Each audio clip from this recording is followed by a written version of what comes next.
Bonjour, je suis Fanny, entrepreneur depuis un petit moment déjà et j'ai touché à plusieurs formes de business. Start-up, freelancing, immobilier. Depuis toutes ces années, je me rends compte qu'entreprendre, c'est surtout une question de dépassement de soi. Et c'est ce dont on va parler dans ce podcast. Comment on se sent quand on lance son business, comment on se sent quand on réussit, quand on échoue, et comment on dépasse nos blocages pour faire tout ça. Vous écoutez bien On en parle, le podcast qui parle de la face cachée de l'entrepreneuriat. Bonne écoute.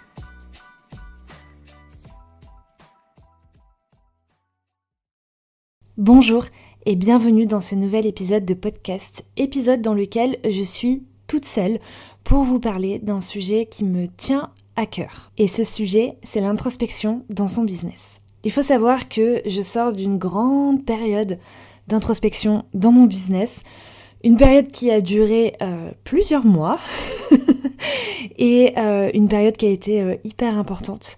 Parce que même si ça n'a pas été forcément agréable sur le coup, c'est quelque chose qui m'a apporté plein de bonnes choses et surtout plein de pistes d'évolution. Et c'est important pour moi d'en parler aujourd'hui avec vous parce que, à mon sens, les phases d'introspection sont très importantes quand on est entrepreneur, puisque ça permet d'adopter les bonnes stratégies pour développer votre business en accord avec ce que vous voulez réaliser dans votre vie pro, mais aussi dans votre vie perso. Ça vous permet de vous mettre sur la bonne voie et ça vous permet de prendre les bonnes décisions pour vous et pour votre business. Et avant de rentrer dans le vif du sujet et que je vous explique comment moi je m'y suis prise pour faire mon introspection, que je vous donne quelques conseils, etc., je trouve que c'est important qu'on reparte de la base et qu'on définisse ce qu'est une introspection. Donc, comme d'habitude, je suis allée consulter ma source d'information préférée et fiable qui est Wikipédia. Et voici la définition que j'ai pu lire pour l'introspection. L'introspection, c'est une observation intérieure, une observation par la conscience, examen fait par le sujet lui-même des phénomènes psychologiques qui se passent en lui. Bon, en gros, c'est le fait d'aller observer qu'est-ce qui se passe en vous, pourquoi vous ressentez les émotions que vous ressentez, pourquoi vous ressentez les gênes que vous ressentez, pourquoi vous ressentez le bonheur que vous ressentez, etc. Vous avez compris. Je trouve qu'il y a énormément de bienfaits à réaliser une introspection, que ce soit dans sa vie perso ou dans son business, parce que réaliser une introspection, ça vous permet d'identifier vos vraies envies, ça vous permet d'identifier ce qui vous dérange à l'instant T ou ce qui vous a dérangé dans une situation précise. Ça vous permet aussi d'identifier vos pensées limitantes, voire les blocages qui vous empêchent d'avancer et qui vous empêchent surtout d'aller vers ce sur quoi vous avez envie d'aller. Ça vous permet d'identifier des solutions pour contrer ces blocages, pour contrer ces pensées limitantes, enfin des solutions pour avancer quoi. Ça vous permet de mettre en place les bons objectifs et ça vous permet d'identifier le bon plan d'action à suivre. Vient la question tant attendue, quand faire une phase d'introspection dans votre business ? Je vais répéter un petit peu ce que j'ai déjà dit dans l'épisode 4, comment développer son intuition dans son business. Mais pour moi, l'introspection, elle est nécessaire dès lors que votre corps vous renvoie des signes, voire même on peut dire des signaux, et que votre petite voix s'active. Pour parler un petit peu plus concrètement, l'introspection pour moi elle est nécessaire dès lors que vous ressentez un stress assez conséquent, voire même pourquoi pas un petit stress si vous n'êtes pas une personne de nature à stresser. Ça va être important aussi dès lors que vous allez avoir des maux physiques, mal de dos, mal de ventre, maladie chronique, ce genre de choses. Ça va être important aussi dès lors que vous allez avoir des réactions où vous allez ressentir de la colère par exemple, ou alors que vous allez être énervé, saoulé. Pour moi, tout ça, c'est des signes que quelque chose ne va pas. Alors bien entendu, parfois il y a des petits signes et parfois il y a des gros signes. Là, l'enjeu, ça va être d'être honnête face à ça et de reconnaître que quelque chose ne va pas. Et dès lors qu'on reconnaît ça, pour moi, l'introspection, elle est ultra importante. Je vais vous parler de mon expérience personnelle par rapport à ça. Donc moi, à la base, je suis rédactrice freelance.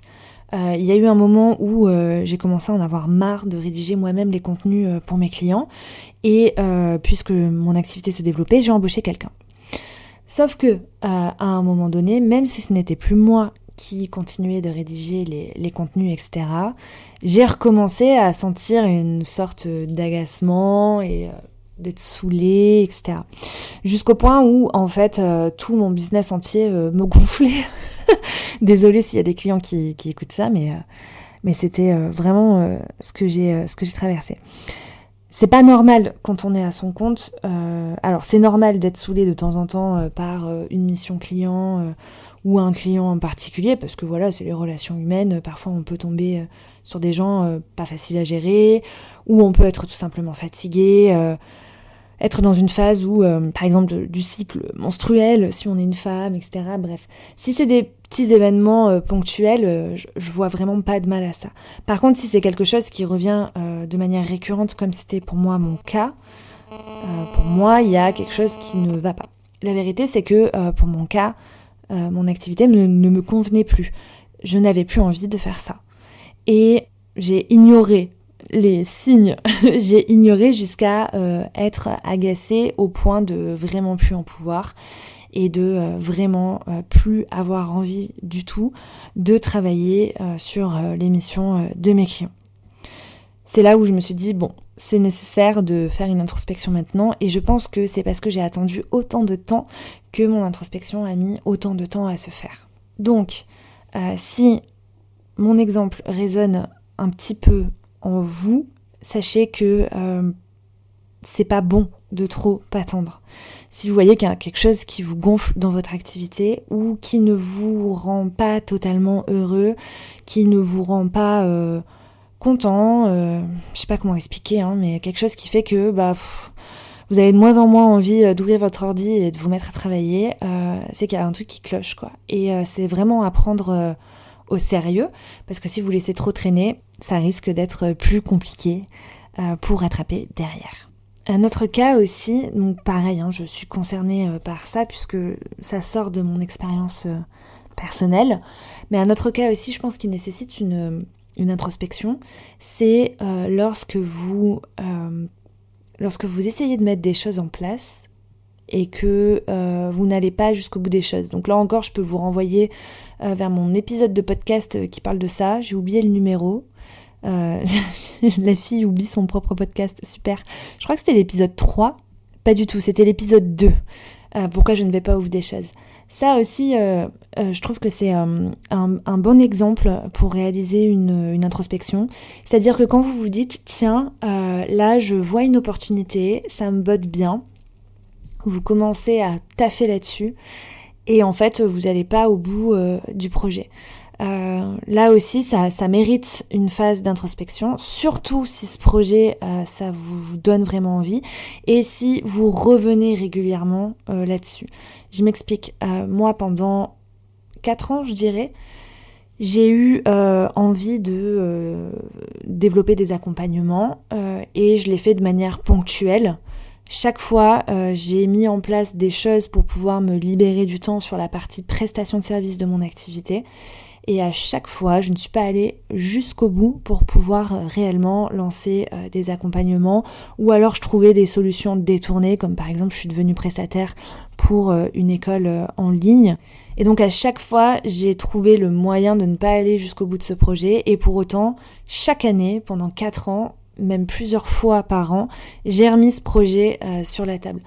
Ça aussi, c'est un exemple, si ça vous parle, c'est un superbe exemple de faire une introspection, de comprendre pourquoi, qu'est-ce qui se passe. Alors bien sûr, mon épisode « Pourquoi je ne vais pas au bout des choses », ça peut vous donner des pistes de réflexion, mais je pense qu'il y a aussi d'autres choses à aller creuser en plus de ça. Du coup, comment on creuse ? Comment on fait cette introspection dans notre business ? Pour moi, la clé, c'est vraiment d'observer ce que vous ressentez, ce que vous pensez, etc. et de vous questionner. La première chose à faire, selon moi, en tout cas moi c'est ce que j'ai fait, c'est être attentive à mes ressentis et à mes réactions. Et ensuite à me demander pourquoi je ressens ça, qu'est-ce qui me met dans cet état. Le but ici, c'est vraiment d'aller comprendre à chaque fois qu'on a une réaction ou une émotion qui nous dérange. J'ai pas envie de dire négatif parce que la colère, on a tendance à dire que c'est négatif alors que pas du tout. Mais plus, de parler plutôt en émotion ou réaction qui vous dérange. Par exemple, si, je sais pas moi, vous parlez avec un client et qu'il commence à sérieusement vous agacer et que vous regrettez cette réaction-là de votre part parce que ça vous ressemble pas, par exemple, c'est intéressant d'aller se demander pourquoi, dans cette conversation avec ce client-là, je me suis sentie agacée. Ou un autre exemple, récemment, en discutant avec une copine qui est coach, elle confessait qu'elle se sentait frustrée parce que les personnes qu'elle accompagnait prenaient leur temps pour passer à l'action. Là, c'est intéressant pour elle de se demander pourquoi je me sens frustrée. Qu'est-ce qui fait que le fait que mes coachés prennent leur temps, pourquoi ça génère de la frustration chez moi. Donc voilà, le but, c'est vraiment d'être attentif aux réactions, aux émotions que vous avez et d'aller vous demander qu'est-ce qui me met dans cet état et pas, par exemple, dans le cas de la conversation avec un client, le but, c'est pas de remettre la faute sur l'autre. Le but, c'est d'aller regarder en vous qu'est-ce qui se passe pour que votre réaction switch et devienne une réaction que vous n'appréciez pas. Une fois que vous avez identifié ça, je pense que c'est important de vous questionner. Encore une fois, on se questionne. Mais c'est important de vous demander quel aurait été le scénario idéal pour vous. Par exemple, je reprends l'exemple de ma copine là qui se sent frustrée parce que les personnes qu'elle accompagne mettent trop de temps pour passer à l'action. Du coup, c'est quoi pour elle le scénario idéal dans ce cas-là ? À quel moment elle estime que que les personnes qu'elle accompagne doivent passer à l'action ? Et par rapport à l'exemple que je vous donnais tout à l'heure, que ça me saoulait d'écrire des contenus pour mes clients, dans ce cas-là, quel serait le scénario idéal pour moi ? Qu'est-ce que j'aimerais faire à la place pour mes clients ou avec qui j'aimerais travailler et sur quoi plutôt que sur cette mission. Et une fois que vous avez identifié votre scénario idéal, là, ça va être de lister ce qui vous empêche de réaliser ce scénario idéal. Ici, le but, c'est d'aller chercher ou plutôt de vous confronter à vos croyances limitantes et à vos blocages. Qu'est-ce qui, selon vous, vous empêche de réaliser ce que vous avez envie de réaliser ? Je ne vais pas vous le cacher, c'est l'étape la moins agréable parce que c'est l'étape où vous allez être honnête avec vous et où vous allez regarder droit dans les yeux toutes vos peurs, toutes vos croyances limitantes, tout ce que vous voulez pas voir au quotidien et tout ce qui fait que vous n'osez pas changer les choses. Et en plus d'être l'étape la moins rigolote, c'est aussi l'étape la plus importante parce que c'est ce qui va vous permettre d'identifier ce sur quoi vous devez bosser pour aller ce vers quoi vous voulez aller en fait. Et c'est ça qui va vous amener à la 4e étape. Quelle solution vous avez à disposition ou quelle solution vous pouvez actionner pour contrer ça ? Je vous reprends mon exemple personnel. Dans ma grande phase d'introspection, j'ai identifié que je ne savais pas par où commencer pour aller plutôt dans une activité d'accompagnement et de coaching et que du coup j'avais besoin de me faire accompagner. Quoi qu'il en soit, si vous réalisez cet objectif en étant full honnête envers vous-même, vous allez pouvoir trouver les meilleures solutions adaptées pour vous et les meilleures solutions adaptées pour vous aider à réaliser votre scénario idéal. Donc pour moi, c'est vraiment une étape, l'étape numéro 3 du coup, celle où vous êtes honnête avec vous-même et où vous cherchez à trouver ce qui vous empêche de réaliser votre scénario idéal. C'est vraiment une étape clé, quoi. Et c'est l'étape qui va vous permettre, même si elle n'est pas marrante, de trouver ce qui va vous faire bouger. J'ai conscience que cet épisode est beaucoup plus court que ce que je fais d'habitude, mais je voulais vraiment vous parler de ça aujourd'hui et j'aimerais vous rassurer aussi sur le fait que quand vous rentrez dans une phase d'introspection, ça peut être plutôt court comme ça peut être plutôt long. Moi personnellement, ma phase d'introspection, elle a duré 8 mois et je crois que par moments, je suis toujours en train de me questionner et je suis toujours en train de revenir à mon étape numéro 3. Qu'est-ce qui me bloque pour aller vers mon scénario idéal ? C'est normal, on est entrepreneur. Comme je le dis dans mon intro de tous les épisodes, être entrepreneur, c'est aussi un chemin où on se dépasse. Et c'est normal de passer par ces phases-là. Parfois elles sont rapides, parfois elles ne le sont pas. Et elles sont nécessaires, peu importe à quel stade d'entrepreneuriat vous vous situez. Peu importe si vous pensez à créer votre boîte ou si vous l'avez déjà fait et que vous êtes entrepreneur depuis plusieurs années. Ici, le jeu, c'est de créer et de développer une activité qui vous plaise et qui vous épanouit à 100%. Même si on est bien conscient, c'est pas parce qu'on crée son business que on ne fait pas des choses reloues de temps en temps. Par exemple, la comptabilité, c'est quelque chose de relou et pourtant on doit le faire tous les mois. Mais bien entendu, je plaisante sur ce sujet. Là, je veux juste vous sensibiliser au fait que c'est pas parce que c'est votre boîte que vous ne faites que des choses qui vous plaisent. Il faut pas non plus tomber dans cette utopie-là. Mais par contre, si vous arrivez à un moment où vous êtes beaucoup trop stressé, où vous avez la boule au ventre et où vous avez des comportements où vous vous agacez, vous vous énervez régulièrement et très facilement, sachez que ce n'est pas normal et c'est qu'il y a probablement quelque chose qui ne tourne pas rond dans votre entreprise. Et c'est là où c'est important de se demander pourquoi.